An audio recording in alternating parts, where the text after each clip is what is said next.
पास मसला पूछने के लिए कुछ लोग आ गए तो 4-5 साल का बच्चा भी था जिसके वालिद ने गुस्से में अपनी बीवी को 3 तलाकें दी थी। तो छोटा सा बच्चा, कपड़े भी फटे पुराने, और हालत बता रही थी कि गरीबी है। तो जब मैंने मसला बताया कि 3 तलाकें हो गई हैं तो वापस जाने लगे, तो बच्चा मुझसे कहता है, देहाती आदमी, तो कहने लगा, मौलवी साहब मेरी अम्मा ते नानी कहनी असन पूछ के आई आप कि हुण असीं लहदा लहदा ही रहना है। तो उस बच्चे की नौनिहाल की वो कैफियत देखी तो मैं रो पड़ा। मैंने कहा यार ये बच्चा बेचारा माँ बाप के होते हुए ये यतीमों जैसी ज़िंदगी गुजारेगा क्योंकि बाप ने तलाक दे दी। किस तरह मसाइल नहीं बताए लोगों को, तालीम से आगाही नहीं किया। और इसमें बहुत बड़ा जुल्म है उन लोगों का भी जो जनाजे पे खड़े होके तो कह देते हैं, मेरी तरह के लोग अच्छे उलमा की बात नहीं करता, वो कह देते हैं देखो जी लोगों को जनाजा नहीं आता। भैया आपने किस दिन इशा के बाद क्लास लगाई थी जनाजा सिखाने की? ये तो आपने कह दिया लोगों को कुरान जी ठीक नहीं आता। तो यहाँ तो बेचारी बीबियाँ जिनको सही पढ़ना नहीं आता वो मिशन बना लेती हैं कि मैंने इतने 100 को कुरान पाक पढ़ाना है, बेवा हो गई हूँ, तलाक याफ्ता हो गई हूँ, सारी ज़िंदगी कुरान पढ़ाऊँगी। हम क्यों ये मिशन नहीं बनाते, क्यों इस तरफ सफ़र नहीं करते? एक तो दीनी मालूमात में, दीनी उलूम में अपने आप को लगाएं और ज़ौक़ पैदा करें कि जो चीज़ें मुझे नहीं आती मैंने वो सीखनी है, जो मामलात मुझे नहीं आते मैंने उनकी तरफ सफ़र करना है। एक तो अपना ये मिजाज बनाएं। और जब आप दीनी उलूम सीखते हैं तो पता है कौन सा मंज़र कायम होता है? मंज़र वो बनता है कि हज़रत अबू हुरैरा भी दीन सीखा करते थे, हज़रत अब्दुल्ला इब्न उमर भी असहाबे सुफ़ा में रहा करते थे, हज़रत अनस बिन मालिक भी रहा करते थे। और ऐसा मंज़र बनता है कि हज़रत सैयदा खदीजतुल कुबरा रज़ी अल्लाह तआला अन्हा फरमाती हैं, सैयदा फातिमा हुजूर की गोद में बैठी होती थी और नबी पाक से बातें पूछती थी और हुजूर उन्हें बता रहे होते थे। सैयदा आयशा हुजूर से दीन की बातें पूछती। चौथा हिस्सा हमारी फ़िक़्ह के उसूल हज़रत फातिमा की, हज़रत आयशा सिद्दीक़ा की मरवियात पर मबनी है। अगर हमारी बच्चियां छोड़ दें डाइजेस्ट पढ़ना, छोड़ दें इधर उधर की मूवी देखना और वो किताबों सुन्नत पर आ जाएं तो बहुत सारे मसाइल ऐसे हैं जो उलझने से पहले ही सुलझे हुए हों। दीनी तालीम का मिजाज और ज़ौक़। और दूसरी आयत करीमा मैंने तिलावत की, अल्लाह करीम ने कुरान मजीद में फरमाया, या अय्युहल्लज़ीना आमनू कू अनफुसकुम व अहलीकुम नारा, ऐ ईमान वालों खुद भी दोज़ख की आग से बचो और अपने घर वालों को भी बचाओ। ओ वालिद, वो माँ जो बच्चों को भूख से बचाने के लिए मेहनत करती है, उनको मायूसी से बहुत सारे माँ बाप ऐसे होते हैं जिनके पास कपड़े लेने के पैसे नहीं होते ईद पे। क्यों? अजान शुरू होगी जी, अजान सुने जी। अजीज़ भाई, जिस तरह हम अपने बच्चों को देखें, बहुत सारे माँ बाप के पास गुंजाइश नहीं होती, लेकिन इस नीयत से कि बच्चों के दिल टूट जाएंगे, ईद पे कैसे गुजारा करेंगे, मुश्किल से भी कपड़े ख़रीद के देते। इस तरह हम अपने बच्चों को भूख से, प्यास से, मायूसी से बचाते हैं। इस तरह हमारे रब ने हमारे ज़िम्मे लगाया है कि तुम अपने बच्चों को कोशिश करो दोज़ख की आग से बचाने की।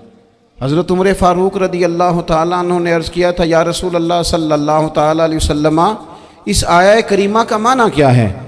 तो महबूब करीम अलैहिस्सलाम ने फरमाया, उमर, जिन चीज़ों का अल्लाह तुम्हें हुक्म देता है तुम अपने घर वालों को उन चीज़ों का हुक्म दो। जिन चीज़ों से रब रसूल तुम्हें मना करते हैं अपने घर वालों को उनसे रोको। अपने घर के अंदर निफाज़े दीन करने की कोशिश करो। मेरे भाई, बहुत ज़्यादा आजमाइश है हमारे घरों में, बेचैनियाँ हैं, इज़्तिराब है, बच्चों में सख्ती है, बहन भाई एक दूसरे के साथ लड़ते हैं, मिजाजों में तलखी आ गई। क्यों भला?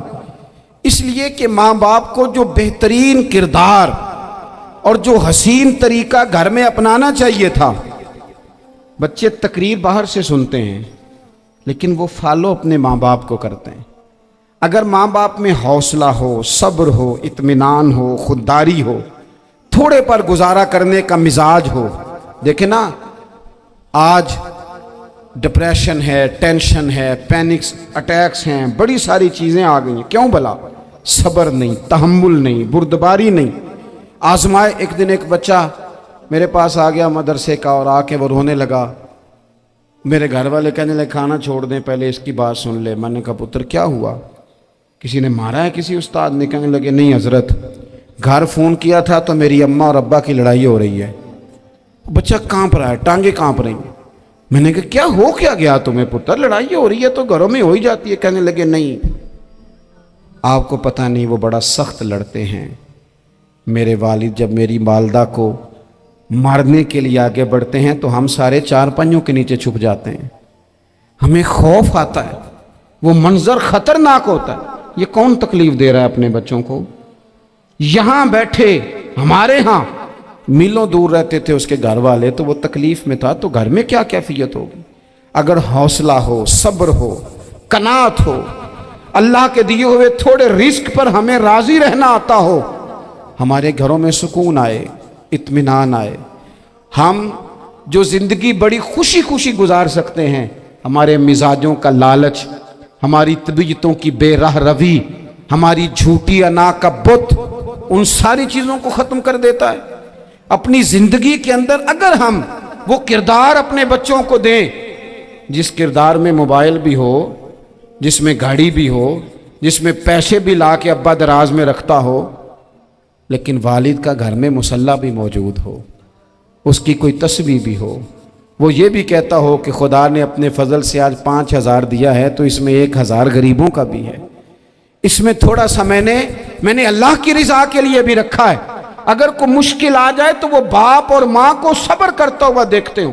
اگر ایک باپ کر بات کرے تو دوسرا برداشت کرتا ہو. خدا را اپنی اولادوں کو اس اذیت کا شکار نہ کرو. اپنے گھروں کے اندر وہ خودداری, وہ پیار, وہ وقار, وہ محبت, وہ انداز.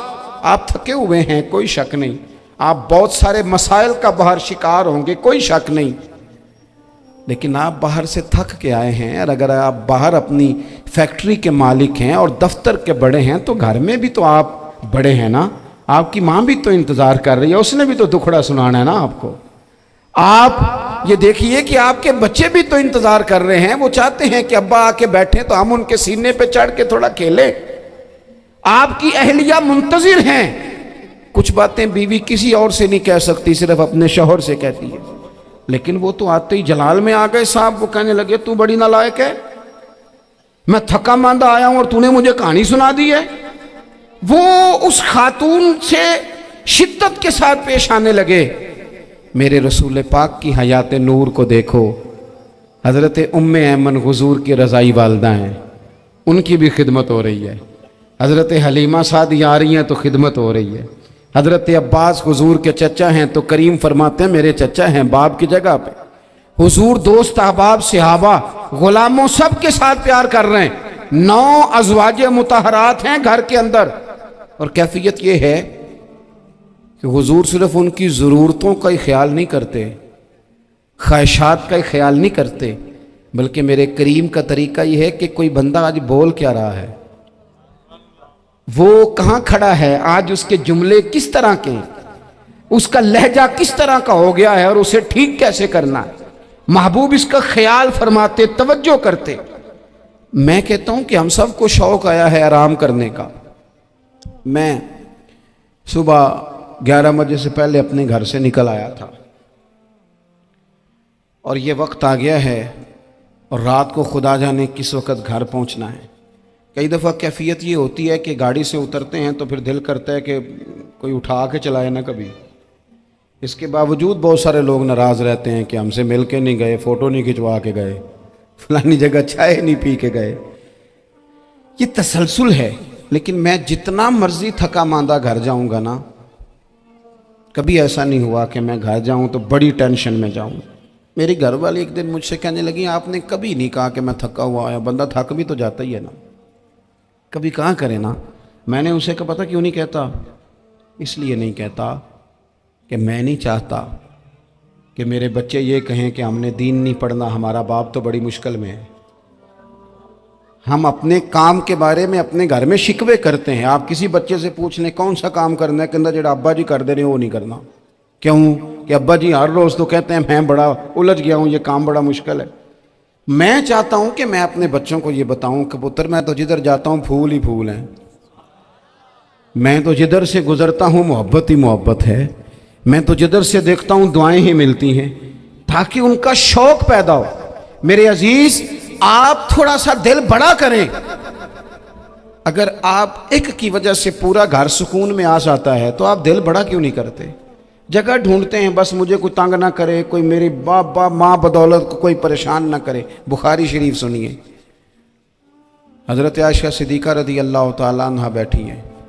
हुजूर फरमाने लगे, आयशा आज एक बात ना बताऊं तुम्हें? या रसूलल्लाह बताइए। हुजूर फरमाने लगे, जब तुम मुझसे नाराज़ होती हो तब भी मुझे पता चल जाता है, और जब राज़ी होती हो फिर भी पता चल जाता है। तो हज़रत सैयद आयशा सिद्दीक़ा बात सुन के बड़ी खुश हुई। या रसूलल्लाह वो कैसे? हुजूर फरमाने लगे, कभी कभी तुम कसम उठाती हो। या रसूलल्लाह हाँ। फरमाया, जब होती हो ना राज़ी, खुश, तो फिर कहती हो मुझे रब्बे मोहम्मद की कसम सल्लल्लाहु अलैहि वसल्लम। फिर तुम मेरे नाम के साथ रब करीम का नाम मिला के कसम उठाती हो, रब्बे मोहम्मद की कसम। या रसूलल्लाह बिल्कुल ऐसे ही है। और फरमाया, जब तुम्हारे दिल में कोई बात होती है ना, तो फिर तुम कहती हो मुझे रब्बे इब्राहीम अलैहिस्सलाम की कसम, फिर तुम रब्बे मोहम्मद नहीं कहती। ये बुखारी मुस्लिम में मौजूद है। हज़रत आयशा सिद्दीक़ा ने तो बात सुनी तो खिल गई तबीयत, कहने लगी, करीम सदके जाऊं, यहाँ तक ख्याल फरमाते हो? किसके जुमले कहाँ पहुंच गए, यहाँ तक ख्याल है? फरमाया, मुझे पता चल जाता है कि तुम्हारी कैफियत क्या है, कहाँ खड़ी हो। ओ भाई, हम तो अपनी माँ का भी ख्याल नहीं रखते।